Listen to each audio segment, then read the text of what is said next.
எல்லாருக்கும் வணக்கம். இன்றைக்கு நாங்கள் திருவிளையாடற் புராணத்தில் 20வது படலம் பார்க்க போகிறோம். எல்லாம் வல்ல சித்தர். எல்லாம் வல்ல சித்தர் ஆரண்டதை பார்க்கலாம்.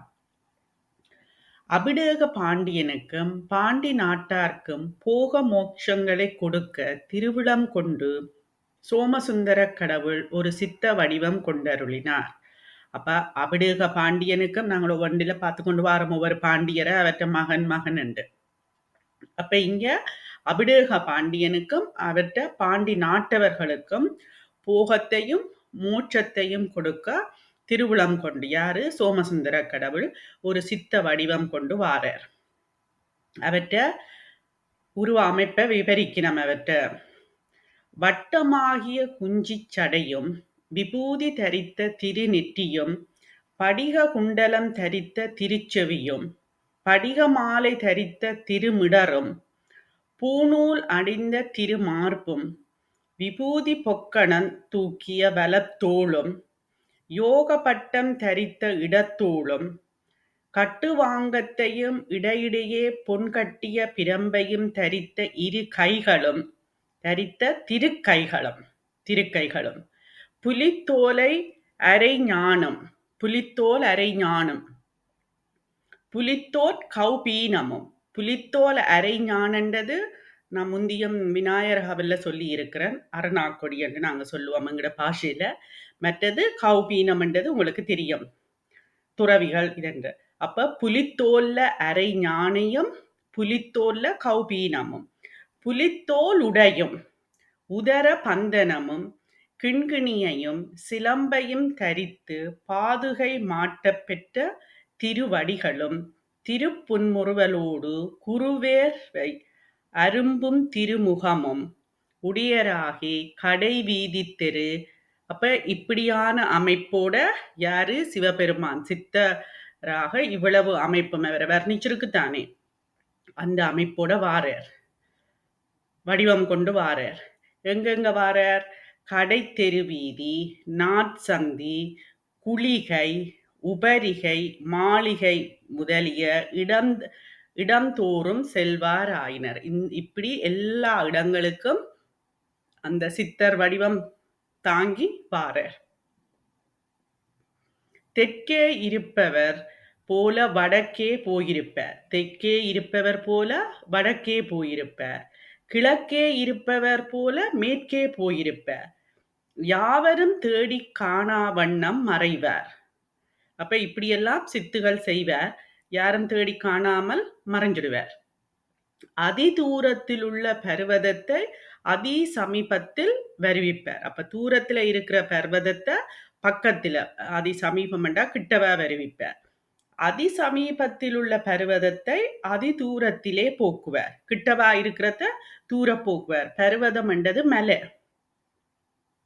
அதி தூரத்திலே போக்குவார். முதியோரை இளையோரும் இளையோரை முதியோரும் ஆக்குவார், மாத்தி செய்வார். இதுல விளங்குறதுக்கு ஒன்றுமில்லை, அப்படியே வாசிக்கிறேன்.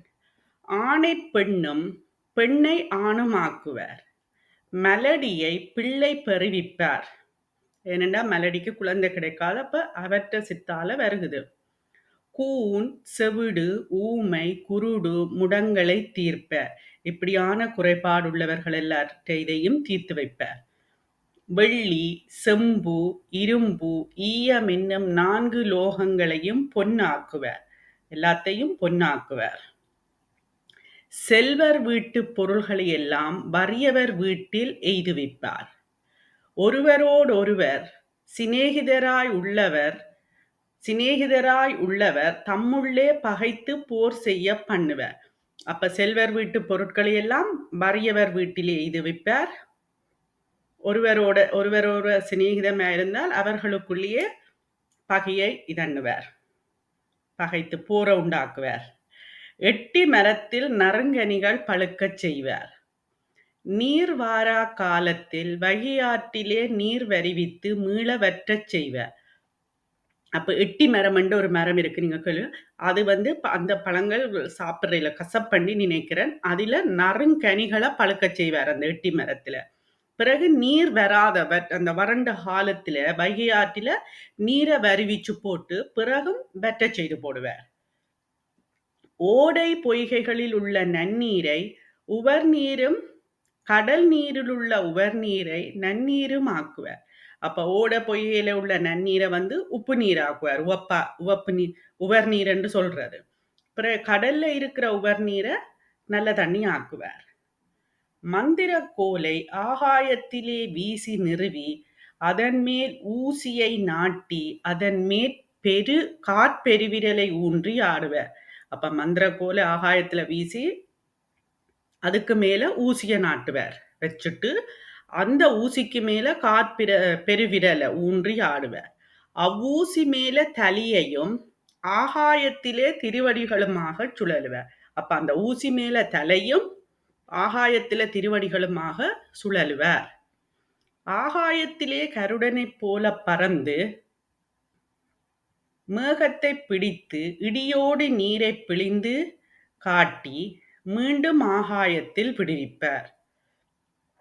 இரவிலே தோன்றும் பொருளை பகலிலும் பகலிலே தோன்றும் பொருளை இரவிலும் காட்டுவர். அக்கினி தம்பலம் சலத்தம்பம் வாயு தம்பம் செய்வர். இதுல என்ன செய்கிறார்? அக்கினி தம்பம் சலத்தம்பம் வாயு தம்பம் செய்வார். பிரம்பினாலே தடவி கிழவர்களை குமாரர்களும் கிழவிகளை மங்கியர்களுமாக்கி கருப்பமுண்டாக்க விபூதி கொடுப்பார். வசிய முதலிய அட்ட கருமங்களை செய்வார். கல்வி அறிவில்லாதவருக்கு நாக்கிலே விபூதியை சிதறி எல்லா நூல்களும் விளங்கச் செய்வார். அப்ப இந்த நாக்கில விபூதி பூசி நான் நினைக்கிறேன் ஆறுமுக நாவலர் அருணகிரிநாதருக்காக்கும் வேளாள முருகன் கீறினதோ ஏதோ எனக்கு ஏதோ ஒரு கதை இருக்குது. நான் பிறகு சரியா ஞாபகம் வர சொல்றேன்.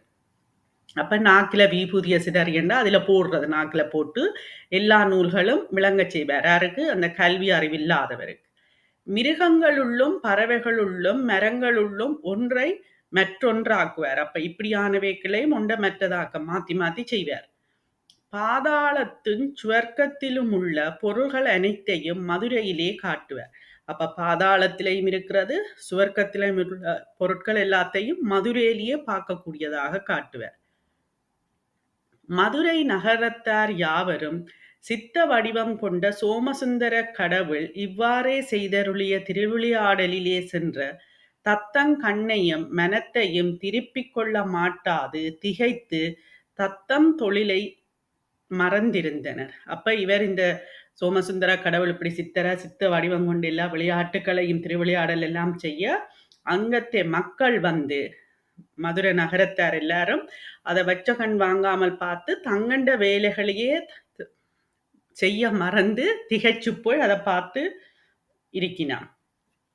இந்நிகழ்ச்சியெல்லாம் அபிடேக பாண்டியன் ஏவலாளரால் அறிந்து அப்ப இந்த இப்படியெல்லாம் நடக்கிறத அபிடேக பாண்டியன் அவருடைய ஏவலாளராலே அறிஞ்சு சித்த சுவாமியை தன்னிடத்து அழைத்து கொண்டு வரும் பொருட்டு சிலரை விடுவித்தான். அப்ப விடுவித்தான் என்றது இங்க அனுப்புறார். அந்த சித்தரை கொண்டு வர சொல்லி தன்னுடைய ஏவலாளர்களை அனுப்புறார், கூட்டிக் கொண்டு வர சொல்லி. அவர்கள் சென்று சித்த சுவாமியை அடுத்து தாங்களும் அவருடைய திருவிளையாடலை பார்த்து வியந்து கொண்டிருந்தார்கள். அப்ப அபிடேக பாண்டியன் அனுப்பின மற்ற ஏவலாளர்களும் அங்க போய் முதல் அனுப்புற ஏவலாளர்களும் போய் தாங்களும் அந்த எப்படி நகரத்தார் மெய்மறந்து தங்களோட வேலைகளை செய்யாம இருந்துச்சுனமோ அது போல இந்த ஏவலாளர்களும் அபிடேக பாண்டியன் ஏவலாளர்களும் அதை பார்த்து வியந்து கொண்டிருந்தன. பின்பு பாண்டியன் மந்திரிமார்களை விடுத்தான். அப்ப அவர்கள் பார்த்து கொண்டு அவைகள் கூட்டிக் கொண்டு வரையில அப்ப திருப்ப மந்திரிமாரை விடுகிறான். மந்திரிமார்கள் சித்த சுவாமியை அடைந்து வணங்கி அரசன் முன் எழுந்தருளும் பொருட்டு பிரார்த்தித்தார்கள். அப்ப மந்திரிமார் போய் சித்த சுவாமியை வணங்கி அரசனிட்ட வர சொல்லி கேட்கினான். அதற்கு சித்த சுவாமி எமக்கு அரசனால் எய்தும் பயன் யாது? அப்ப சித்த சுவாமி கேட்கிறார். யாரு சித்த சுவாமி? அந்த சோமசுந்தர கடவுள். எனக்கு அரசனாலே என்ன பயன் என்று கேட்கிறார். எய்தும் பயன் என்னண்டு கேட்டு அவர் மறுத்துடுறார் போறதுக்கு. எமக்கு அரசனால் எய்தும் பயன் யாது என்று மறுத்துவிட, மந்திரிமார்கள் தொழுது மீண்டும் சித்த சுவாமி மறுத்தமையை அரசனுக்கு விண்ணப்பம் செய்தார்கள். அப்ப அரசன் இந்த சித்த சுவாமி மறுத்தத மந்திரிமார்கள் போய் அரசனுக்கு சொல்லினம், அவர் மறுத்துட்டாருன்னு சொல்லினான்.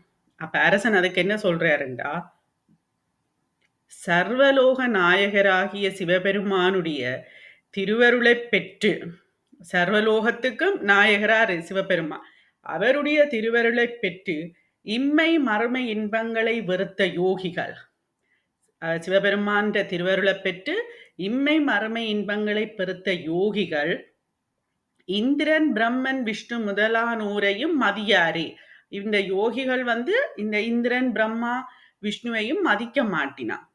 இப்பூமியை ஆளும் அரசரையா மதிப்பார் என்று சொல்லிக் கொண்டிருந்தனன். யாரு? அபிடேகமான்.